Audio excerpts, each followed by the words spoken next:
Pupunta ako ng market today, guys. Samahan nyo ako. And, wow. Natutuwa ako sa weather ngayon, guys.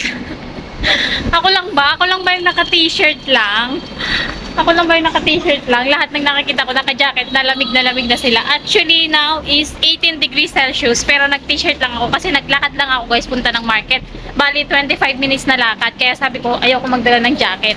Kasi malamig, hindi naman ako lalamigin, gawa ng maglalakad ako. And I feel it. Hindi naman talaga ako nilalamig. Kasi nung nakaraan, naglakad din ako, nagdala ako ng jacket. Aba, tinanggal ko rin at sobrang naiinitan ako. So, ayun. Silang lahat naka-jacket, bahala kayo dyan. I don't feel hot. Wow, English. So, punta tayo ng market. Wala yung mga bossing, pati yung bata wala din. Dahil may field trip sila sa school. So, sumama yung dalawa. Hindi pumasok sa trabaho yung mga magulang. And then, ako ay magmamarket. Dala natin yung ating bayong basket. Marami tayong papamilihin dahil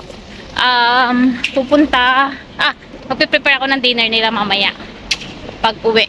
Baka lang kasi baka mamaya tamarin na rin sila, baka sa labas na rin kumain dahil pagod na. So ayun, tara muna.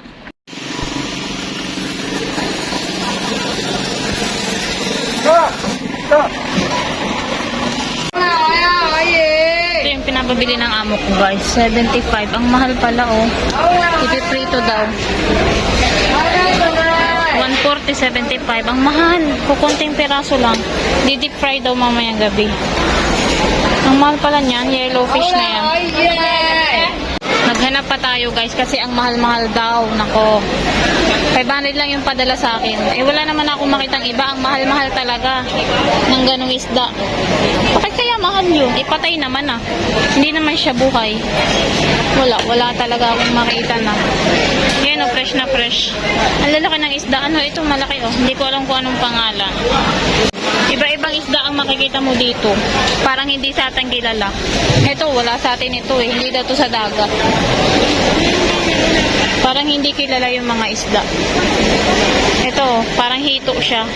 Or eel pala, eel. E-E-L. Eel. Wala talaga akong makita.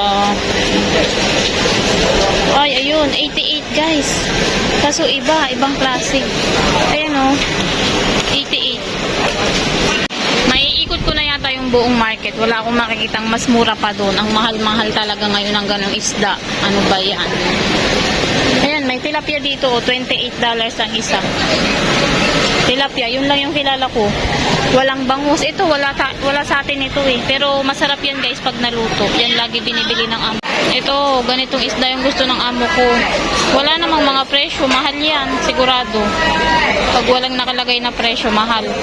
Ito, may tuling. Ay, galunggong ba to? Yung parang ginagawang sardinas. $28, guys. Ito, meron sa atin ito. $18.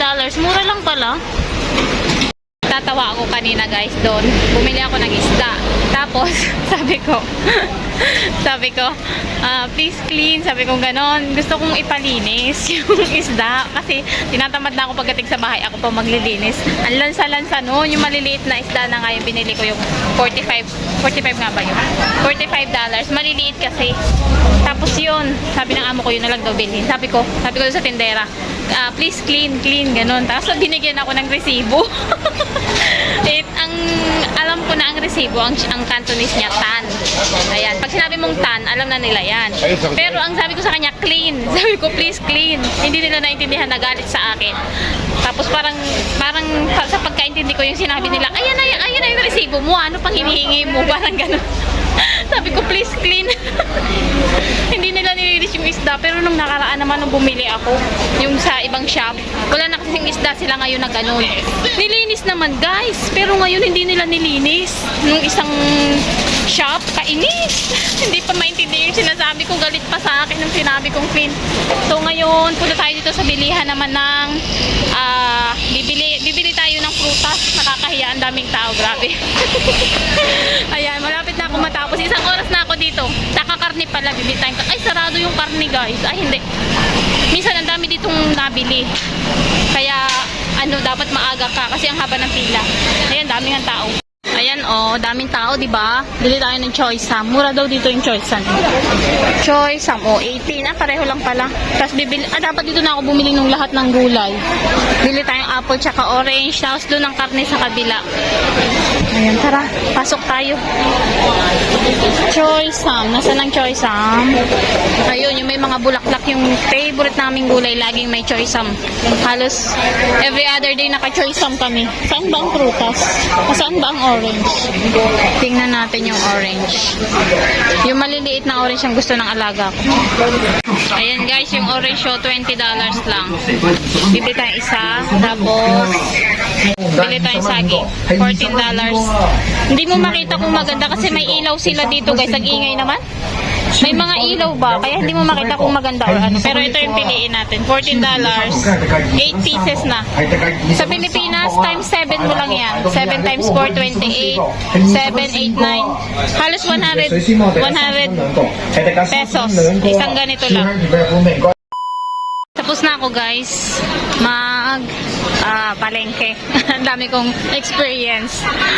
Kasi hindi ko talaga pagka bilis na sila magsalita ng mga presyo, hindi ko na alam kung ilan. Pero marunong ako ng mga numbers. Pero pag yung mga 100 plus na, tapos parang iba na mga 93, 43, yung mga dalawahan na, yun, nalilito na ako. So kanina sabi niya 43 pala yung sinasabi niya. Ang binigay ko 30 lang. Sabi niya 43. Ayun, marunong naman pala kasi mag-English. Hindi pa sinabi ng una na English.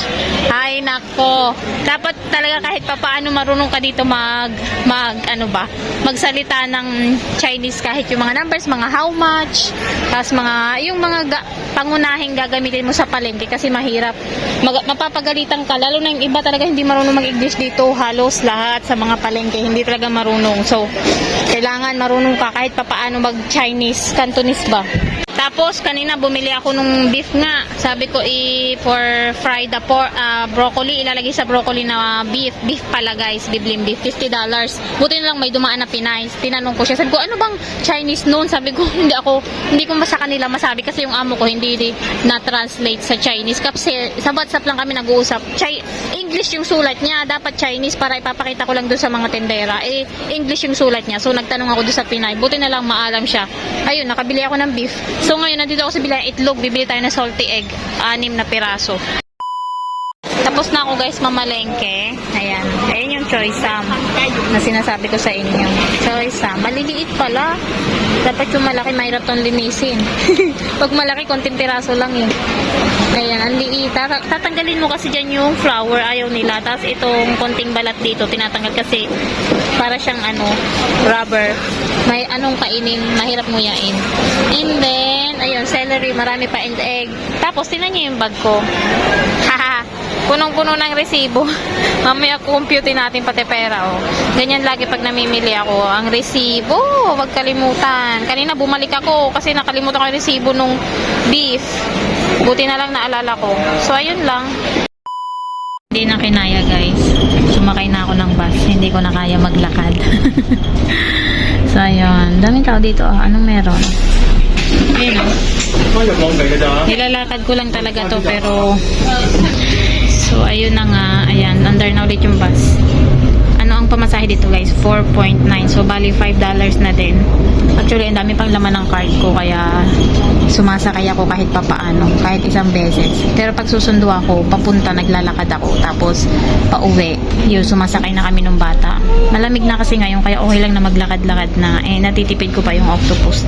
Minsan, nahihiya na din akong gamitin yung octopus. Kasi, ewan ko, parang nafe-feel ko na, anong tawag dito, pag masyado ko siyang ginagamit, mas napapagod ako, parang ang dami nilang utos, parang ganun, ewan ko lang din, pero hinahayaan ko na lang din kasi ginagamit ko naman talaga yung pera nila, so ganun talaga siguro. Yan, bababa na tayo. Ayan, kailangan mong pipindutin itong stop belt. Ayan, tapos dito tayo bababa. Tara, ayun na yung bus. Ganyan ang bus. May taas, no? Alam nyo, nung mga una-unang experience ko na sumakay dyan, natutuwa ako kasi nakikita ko lang siya sa TV, sa mga pelikula. Pero ngayon, nasasakyan ko na talaga siya ng totoo. Nawala-wala pa ako. Kabado pa ako lagi pag sasakay ako ng bus. Pero ngayon, no? Diba? 1 year na tayo. 11 months na lang guys, pababa na yung counting natin. 11 months na lang, pauwi na. Talaga ba nga pauwi na? Pero ayun, lapit na tayo sa bahay. Gabi pa uwi nila kaya nakapaglinis na ako. Wow, ang lamig dito guys. Grabe, wala akong jacket, ang lamig. Ingatal ka ngayon. Kasi galing ako sa loob ng bus, syempre maligam-gam sa loob. Tapos paglabas mo, ayun, ramdam mo yung lamig. Magliligpit lang tayo nito. Tapos magluto ako ng lunch. Hindi ko alam kung anong kakainin ko. Ano kaya lutuin natin. Tapos magpansit canton ako ngayon. Maiba-iba naman. Lagi na lang akong healthy. Puro gulay, konting kanin, gulay. Tuloy-tuloy ko lang kasi yung diet ko guys. Diet na hindi ako nagugutom. Kumbaga, kain pa rin ako ng kain pero mas marami yung gulay. Kaunti lang yung kanin. Nagsasampay pala ako nung nilabang kong bedsheet. Nagpalit ako ng bedsheet. Ayun, tara muna, tatawid.